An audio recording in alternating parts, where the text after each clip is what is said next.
birds seem to harbor a lot of flu viruses. Is that true? That's true.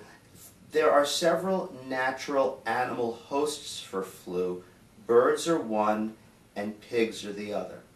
If there were no human beings around, we hope that never happens, the birds would still be a very good source to keep the flu living from generation to generation. Is that true? Flu virus will always live in the animal kingdom, and the bird population will always harbor flu that could infect other species. So in other words, a bird flu usually affect a bird usually, a swine flu would usually affect a pig, and a human flu would affect a human flu, and usually they don't cross over. Is that true? That's true to a certain extent.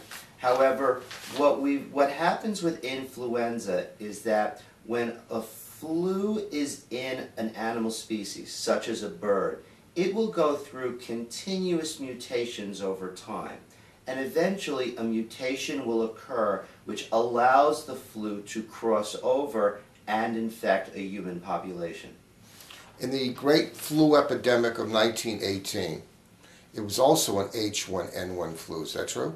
That is true. And it also followed a very strange pattern. It started in the spring, and they think it started in Kansas, where they were training some troops to go over in World War I.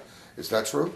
That is where that flu virus was first identified. It probably occurred in other areas, but in the population where it was identified in that year, it occurred because it was a large number of young people who were in the same place at the same time.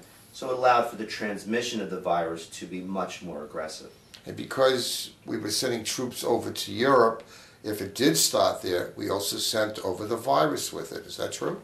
Flu travels with people, and so wherever people travel, the flu virus will travel with it.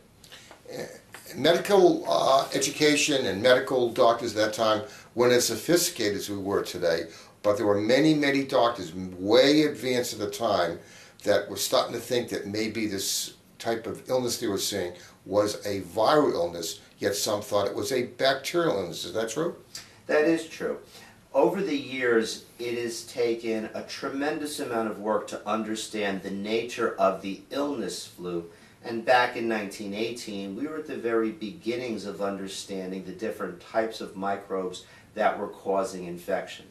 One of the bacteria that they thought caused it ended up with the word influenza, which we call today H. influenza. He was wrong, but if you went into the lungs of people who died, you would probably find evidence that that bacteria was there. Is that true? This is true. The interesting thing is that what people experience when they catch the flu can be caused by a number of different organisms. So there are bacteria that can give you a flu-like illness, and there are viruses that give you flu-like illness.